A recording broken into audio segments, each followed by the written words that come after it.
Everybody else can see it.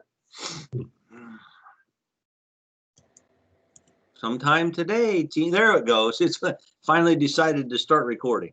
Okay, so first off, let me apologize for having a short session with the two of you last week, and then handing you off to a video.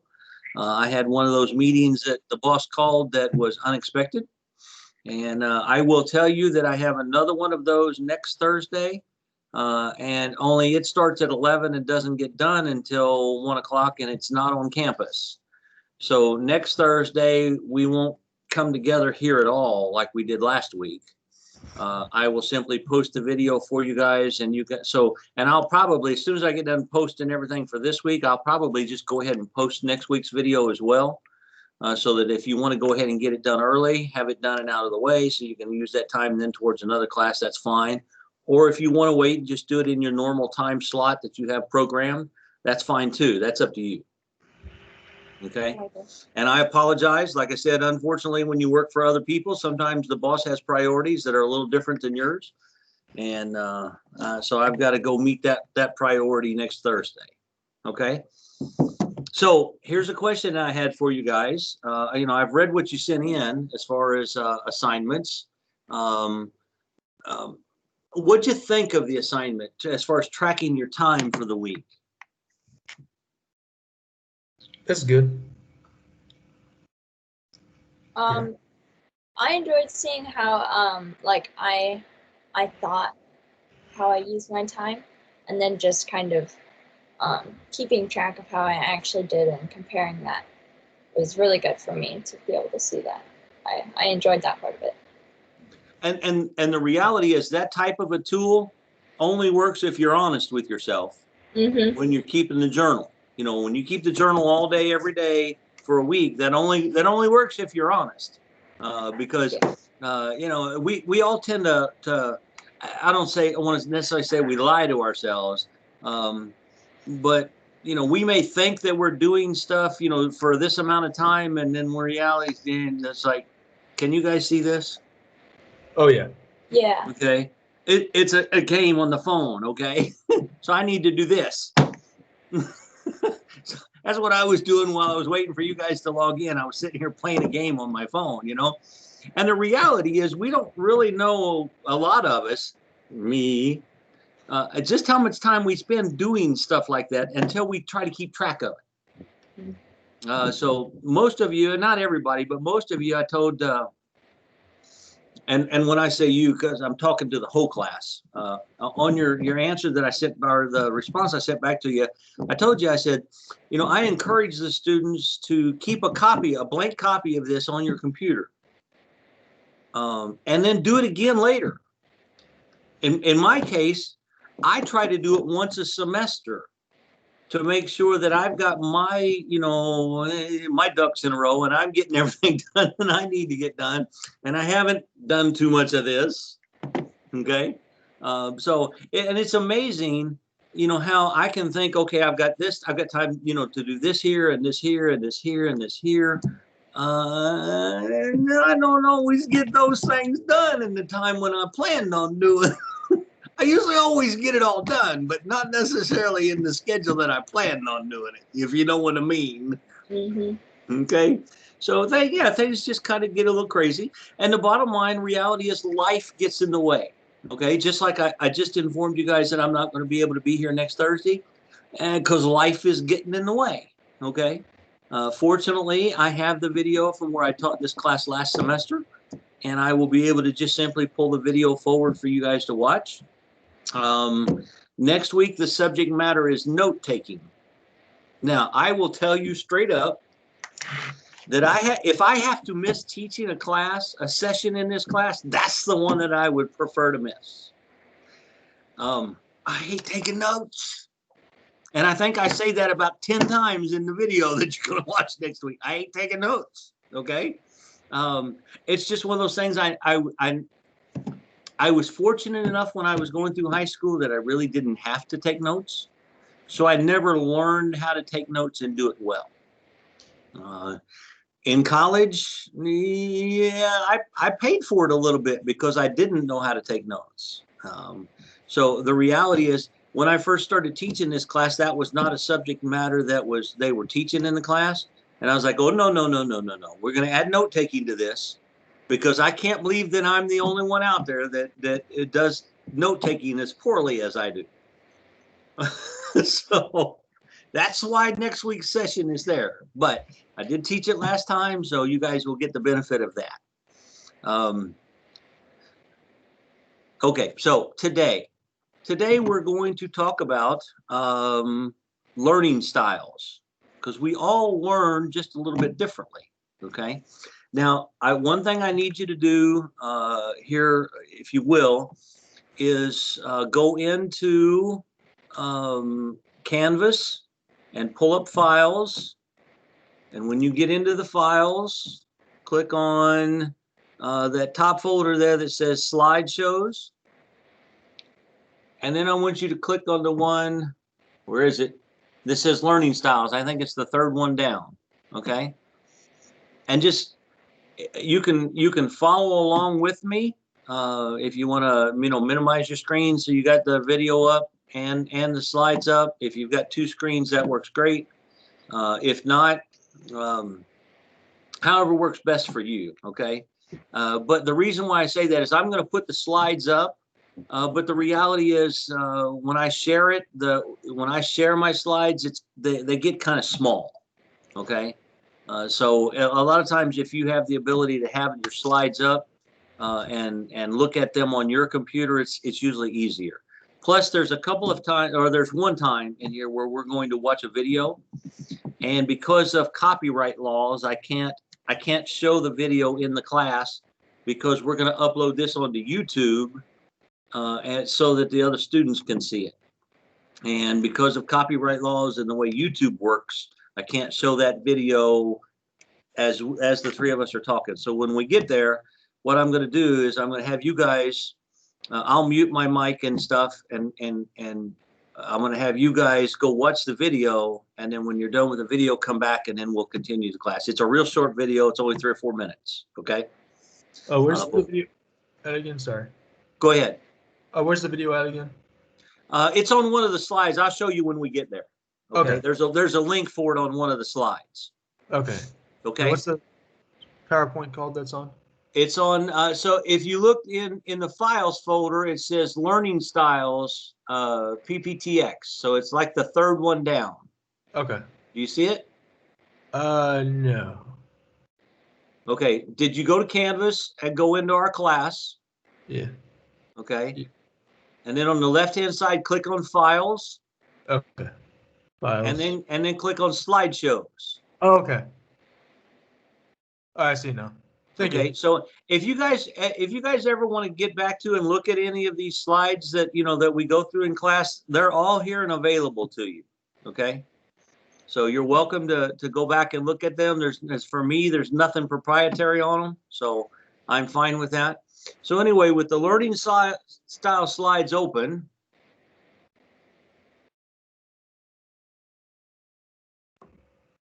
I am going to put this in PowerPoint presentation mode.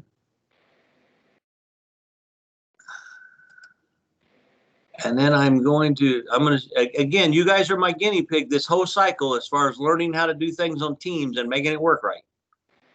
Okay, so are you guys seeing my slides? It says learning style slides? Yeah. Yes. All right.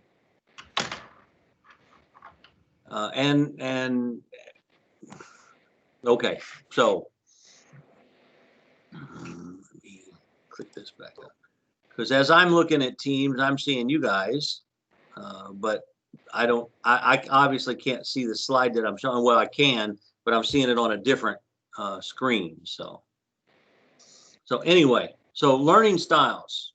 Okay. Come on. There we go. A fundamental idea. Now, when I start teaching this session, Psalms 139:14, when I was first putting these slides together, jumps out to me, and it's a special psalm for me, okay, or a verse in Psalms for me. It says, I will give thanks to you, for I am fearfully and wonderfully made. Wonderfully are your works, and my soul knows it very well. The bottom line is, God made each one of us individually different, okay? And that's critical, because as each of us are different, we fill a specific role as God has laid out for us. And in knowing that we're different, we also have to understand that each of us process things differently, okay? Whether it's, what some of us are very much hands-on. That's called kinesthetic learning. Others are auditory. They like to hear it. Others are visual. They want to see it. And then others, when you start talking about the learning categories, most learning category people, people that study this and do doctoral research on this, a lot of them will tell you there's 7 categories. The reality is I see it as 4 categories. And the other 3 then are just some of these categories broken out. But some will even tell you there's really only 3. You've got hearing, seeing, and touching. Because the 4th one that most of the folks will talk about is reading and writing. And to me, that's very much falls in the visual category as well. If you're reading it, you're seeing it.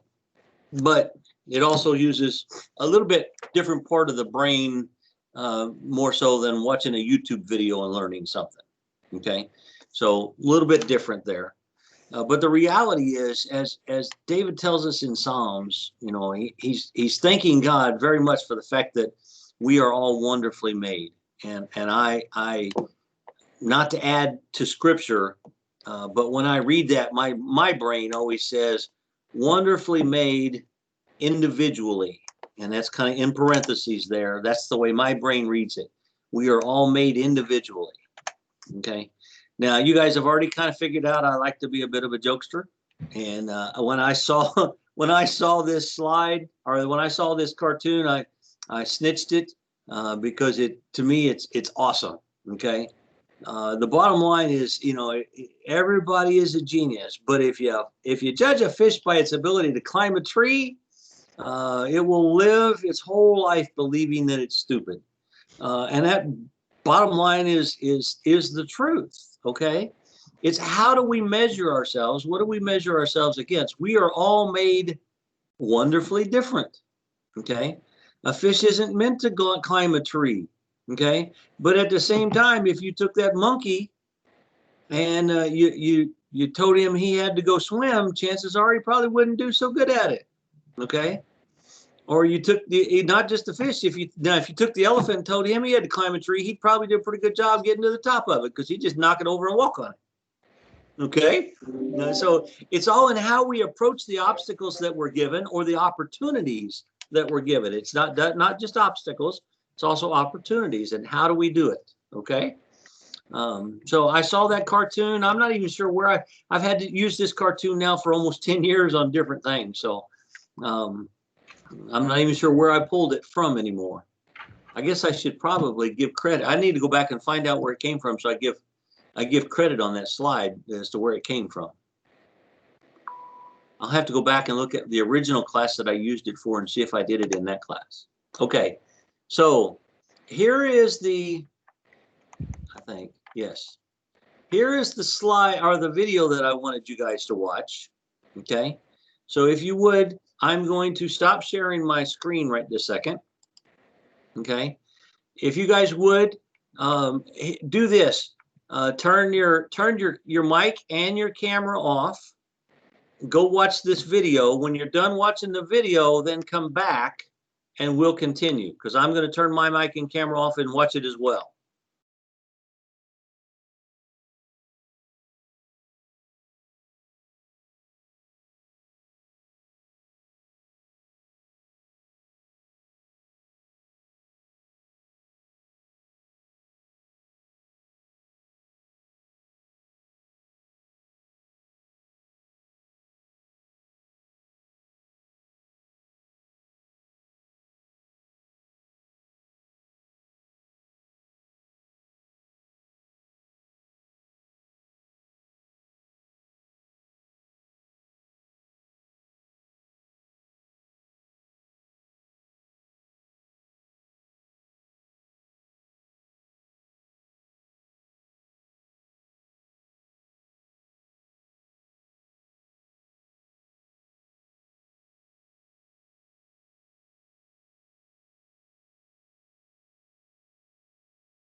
Okay.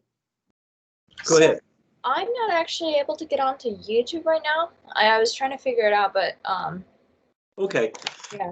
You can go back and watch it later. Okay. What it boils down to is there's 3 examples there.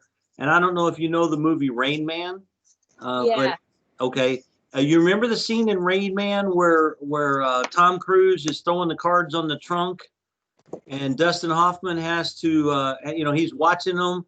And then Tom says, well, what do I have left? And Dustin Hoffman says, oh, you have 2 jacks and 2 8s and a 5 and whatever. Okay. So just visually, as Cruz was throwing the cards down on the truck or on the trunk of the car, he was able to see the cards fall. He captured it all, visually and knew exactly what was left. Okay. Then the second video is I don't know about you guys, but I love Kung Fu Panda, the cartoon. Okay. And it's a clip from Kung Fu Panda where the master, after having trained the 5, is now training Po. And he says, I now see that the way I've trained the 5 is not how I will train you. I will have to train you with these. And he holds out a bowl of dumplings.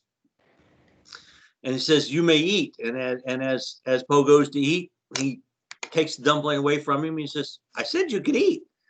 And after a couple of times of doing that, then they start fighting over the dumpling. And obviously then the big old panda wins. Okay. He learned hands-on.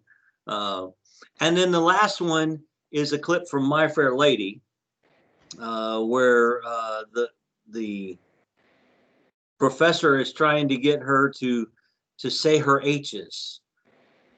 And he has her recite a thing into a little funnel. And when she says it, the H is right, the flame gets higher. So he says, Hartford and Hampshire hurricanes hardly ever happen.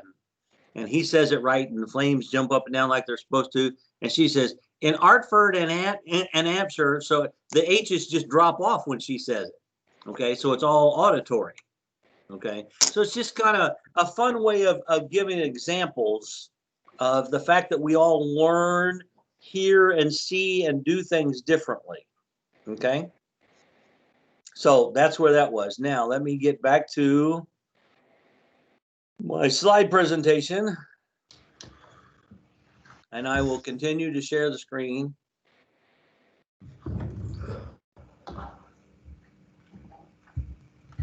Okay, are you guys seeing the slides again? Yes. Now, like I said, you can follow along with me watching slides on your computer, or you can watch the slides here, okay? Either way is fine. I just know that sometimes some of the students in other classes have told me that when I'm doing it on the screen, it gets kind of small. So let's see, click over here. Now it's advancing. So in that verse that we read before we watched the video, and I pretty much talked about a lot of it, okay? But each of us is made differently, wonderfully, but differently. And we've been created with intentionality, okay? God didn't put together junk. He made all of us very, very special. And we all have a special purpose in his plan, okay? However, we do have preferences. Like in my case, I'm very much hands-on. I'm a kinesthetic learner, okay? But that's no excuse. We can all learn using any of the methods, okay? So to say I'm a kinesthetic learner doesn't mean that I can't learn with the other methods. That just means that's my preference. Make sense? Yes. Okay. So let's put some definition to it, okay? The term learning style speaks to the understanding that every student learns differently. Technically, an individual's learning style refers to a preferential way in which we learn, okay? Again, going back to, it's not the only way we learn, it's just the way we prefer. A preferential way in which we absorb, process, comprehend, and retain information, okay? And a good example of that is when we learn how to build a clock. Some students understand the process by following verbal instructions, okay? You find part A, you find part B, they listen to what people tell them. While others physically want to manipulate it, and I'm one of those manipulation guys, okay?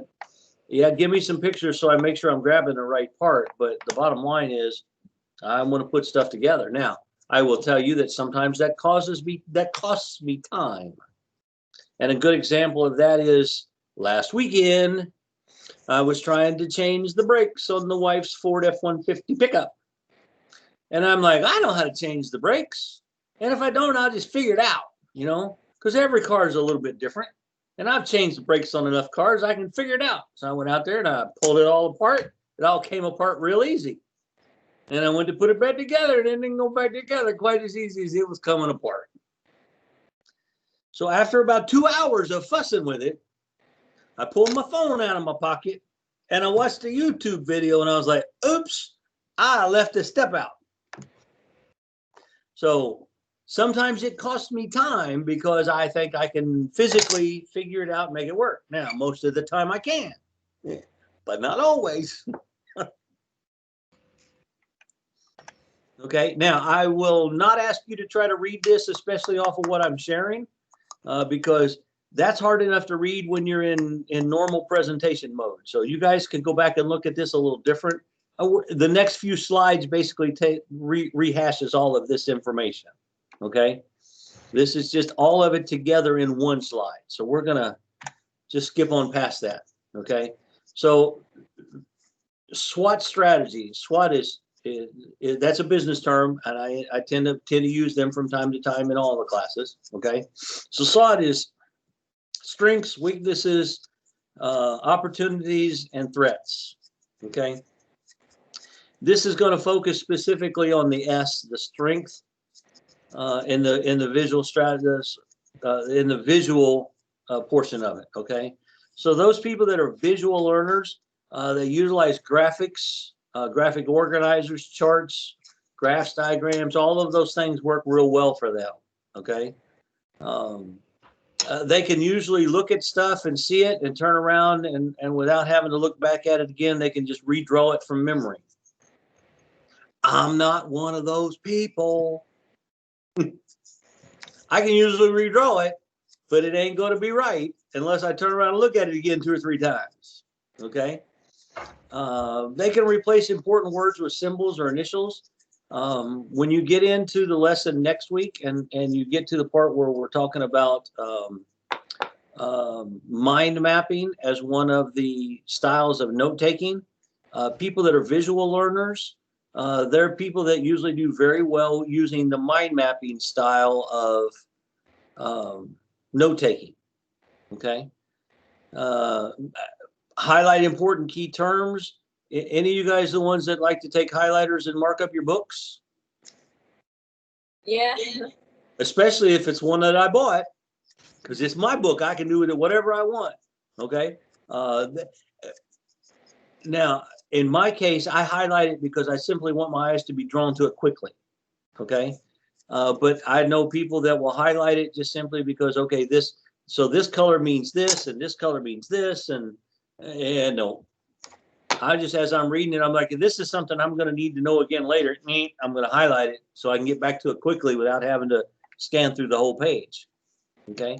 But that's visual learners. They use graphs, they use charts, diagrams, they can do things from memory. Most people that have an eidetic, have you ever heard somebody say, well, they've got perfect memory? Guess what? Believe it or not, we all have perfect memory. Everything we've seen, done, experienced is stored up here. God gave us a mind and a brain, a computer up inside this head that it remembers everything.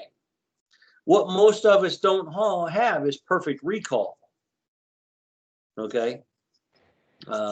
So people that are very visual usually have a much better job of recall because they tend to, and my daughter's one of these types of folks. She tends to associate different things with colors. So the highlighter thing works. That's the reason that one's on there. Because I had her look at my slides when I was first teaching this class, and she's like, Dad, highlight, highlight, highlight. So, okay, I added highlight to it. Okay. So oral or auditory, people that want to hear it. Okay. They can record and summarize notes and listen to them. They play them back on a tape. We don't have tapes anymore. You can tell that I made this slide a while ago, back when we used tapes. Now everything just gets recorded digitally on your phone, but some type of recording device and you play it back so you can hear it again. You know, if you watch TV shows and movies where somebody's a reporter and they go in and they're doing an interview with somebody, they'll set their phone to record and set it down so they record what's being said so they can go back and reference the notes again later. Okay. A lot of times people that are auditory, they'll talk something out.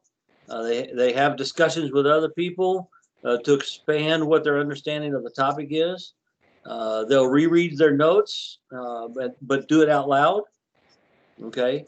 They can explain their notes to peers that are fellow oral learners. Okay. So that works well for that group. Okay. And now I will tell you that all of us have some type of a preference. I shouldn't say that. The majority of us have some type of preference. There are some people that are equal in each category.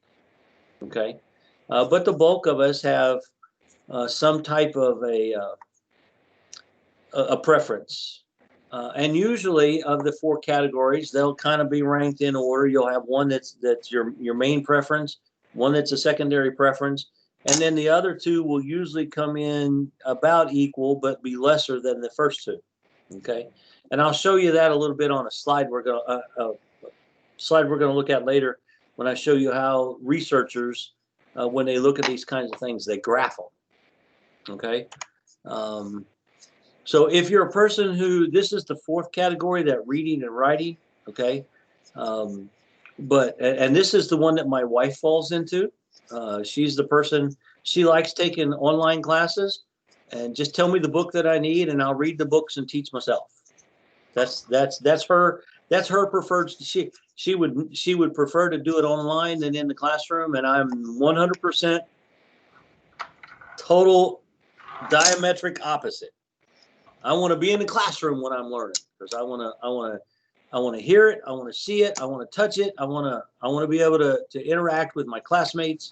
But nope, she's the kind, she wants to read it, write it, rewrite it again. Okay. She'll take the main idea of a principle and she'll okay, how can I say that differently? Okay. So that's how she uses, sorry, my eyeballs are itching, y'all. But that's how she uses that reading and writing skill. She's also a published author, so kind of makes sense. That's the one that works best for her, huh? But they'll use diagrams and charts and graphics to organize into their statements.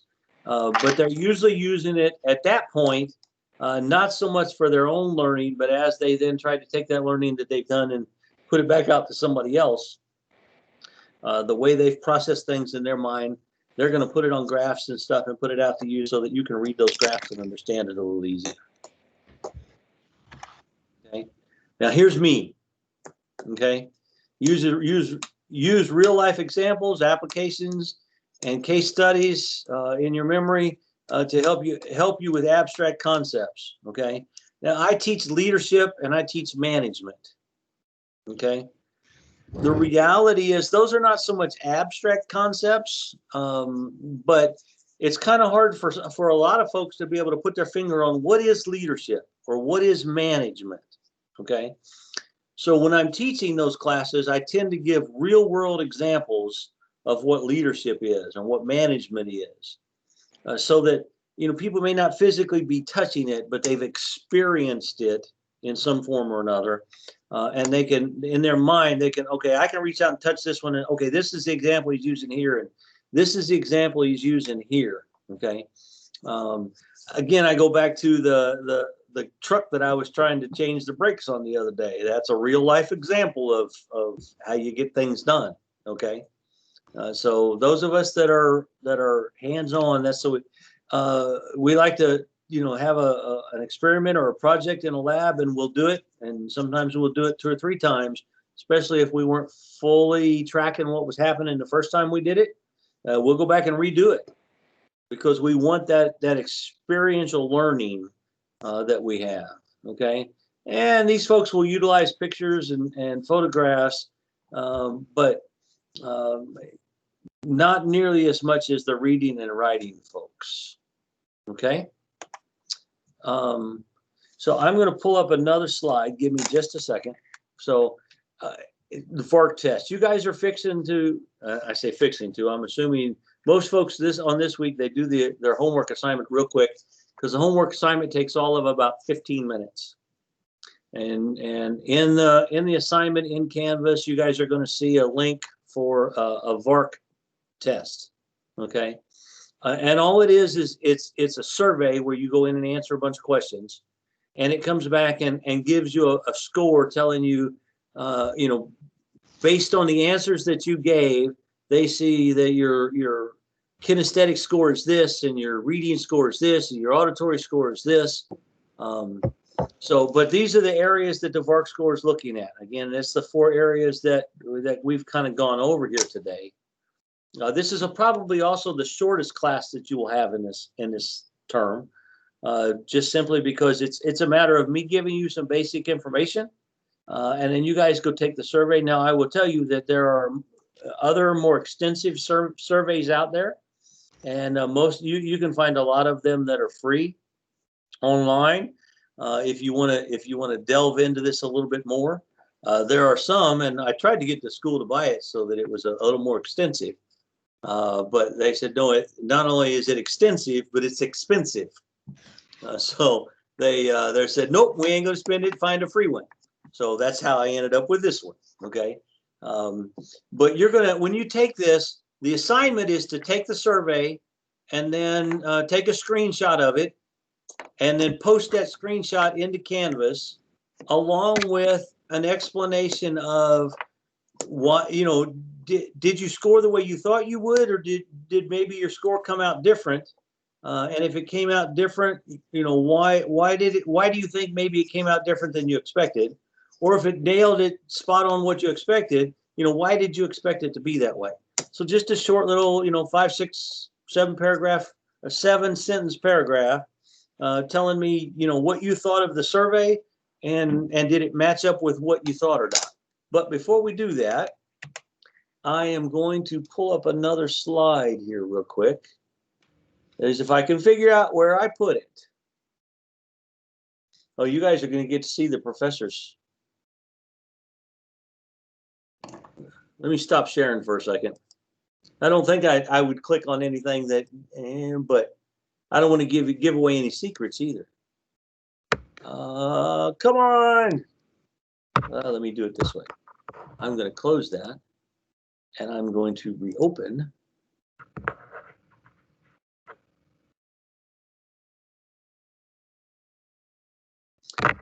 Where did I put it? Okay. Well, here it is. Okay, so now let me share this again.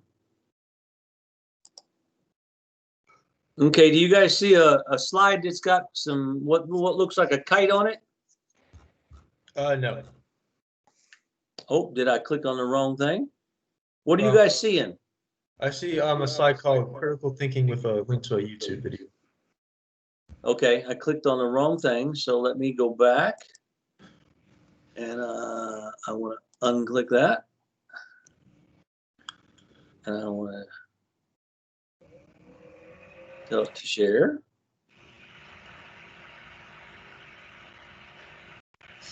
Now what do you see? On yours? Yes. Okay.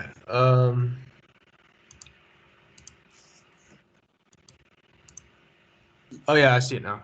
Okay. What are Faith, we can you see it okay? What are we supposed to be seeing? Where I shared a slide. Okay, so go back to the main screen.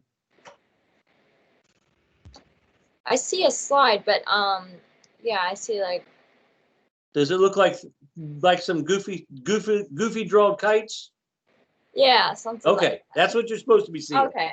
Okay, so here's what I'm going to tell you. You're going to get 4 scores. Okay, so I will tell you that these are the 3 when we as researchers plot the different scores. Now, there's a lot of other variations that could happen to this, but these are the 3 most common ways that these scores will plot. Okay, so I will tell you that this first one here was me.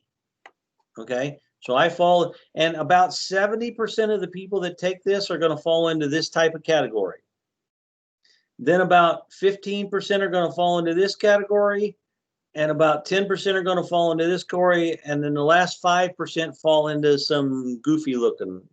If you think these are goofy, you should see some of the others. Okay, so I'm going to show you how this works. What we do when we plot it, we take the score that is the highest number, and it gets plotted on the lower part of this scale.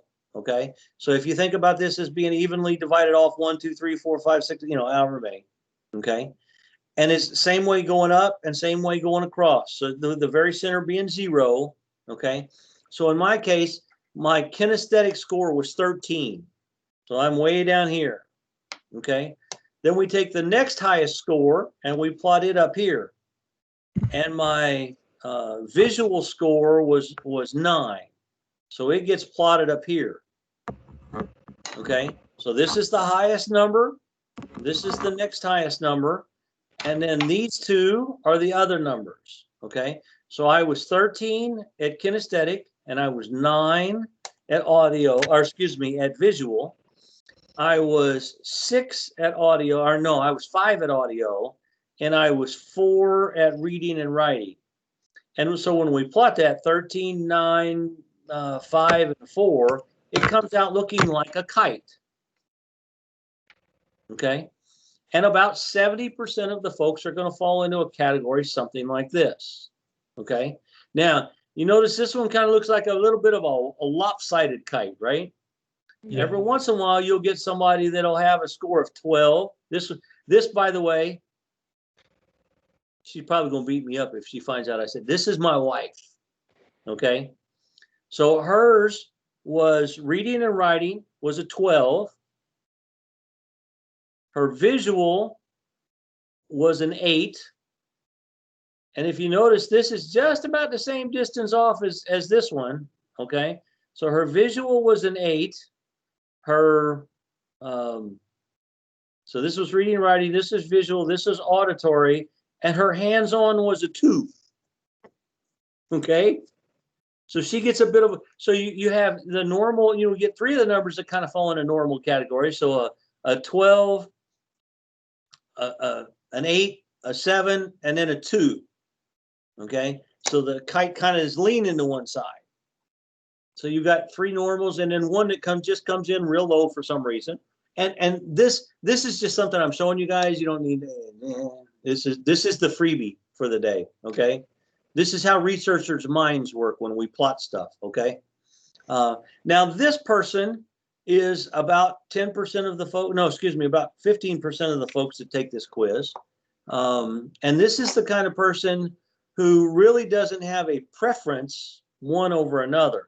So this one would be like a 7, 6, 7, 6. Their scores are all pretty much the same. And I will tell you that as a professor, this one in the center, can you guys see my cursor moving around? Yes. Yes. Okay.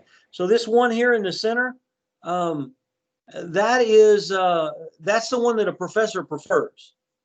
Because the reality is, as we teach, just like each of you have a different learning style, each person who is in any given class has a different set of combinations of how these different things go together. Well, we as teachers have different ways that we prefer to teach as well. So the reality is, if I'm a person who likes to learn hands-on, a lot of times I tend to teach hands-on depending on the subject matter. But like in this class, it's not nearly as much a hands-on class. It's more of a visual and auditory class, okay? Because you're hearing me do a lecture, you're watching me do slides and stuff, okay? So the reality is, professors like this kind of person. So it doesn't really matter what style we're using to teach, the student's going to fall into it pretty much evenly, regardless of the style of teaching. And I will tell you that my accounting class, this is the one that I end up having to change most often in my accounting class. I try to do it in a lecture style with slides and presentations. But depending on who's in the class, a lot of times I'll still do the lecture and the slides, but a lot of times I have to get through those slides fairly quickly, so then I can put practical exercises up on the screen and we can physically look through the book, do some calculations, and work stuff out.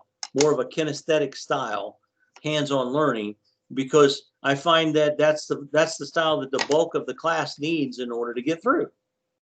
Okay, so all of this has been said to say this one statement. Going back to why are we in this class, and we're in this class to kind of figure out how best to survive in our college career, right? In our 4 years of college, or 5 or 6, depending on whether you're somebody who gets here and stays for a while, or like Faith in your case, where you're coming in early. So, you know, you may end up taking classes for 5 or 6 years because you're coming in early. But then by the time you get there, you've got the 4 years. Or maybe you take enough classes that when you actually get to college, you only got to do 3 years because you took enough before you got there. Okay. But the bottom line is, you as a student need to know your learning style, what works best for you. Because you may find that you're somebody who needs hands-on, and if you've got an instructor that's not doing hands-on type teaching, you may have to find alternative ways in order to learn the material that you need to learn. Okay, does that make sense? Yeah. Okay, so again, these kites here, that's just a freebie. That's me being an academic researcher, and we actually study people, and this is what we do when we study people. We plot it to see how do people compare. Okay, so okay, so now you guys got me back, right? Yep. No more slide sharing. Okay, so again, well, let me just do this. I'll share again. Okay, now you guys should see the Canvas stuff.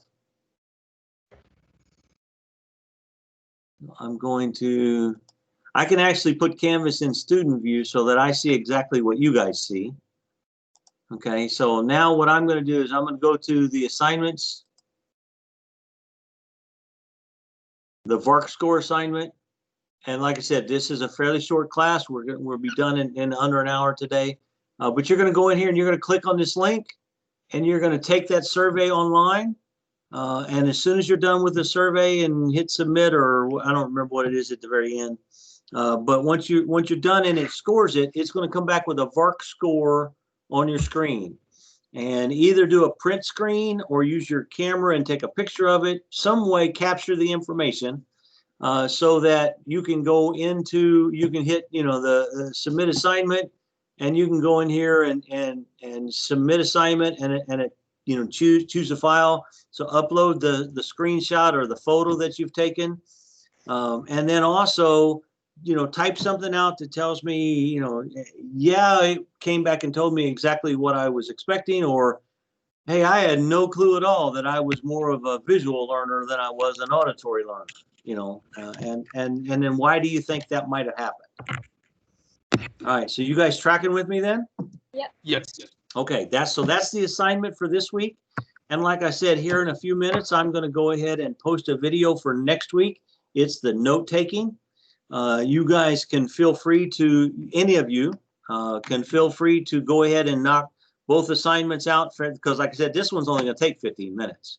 Okay, so if you want to watch the video on the note taking and then do the note taking, you can do that. Or if you want to just wait and watch the video next week during what would be your normal time for watching the video, that's fine too, because I don't want to upset your planner and your time management if you've got it structured and want to work it a certain way.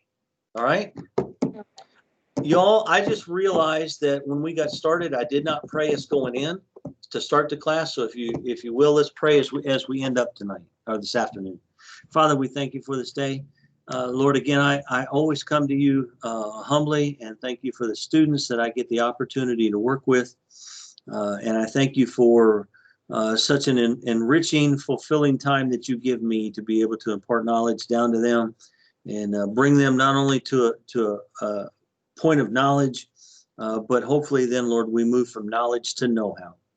And I just thank you for the opportunity to be part of that.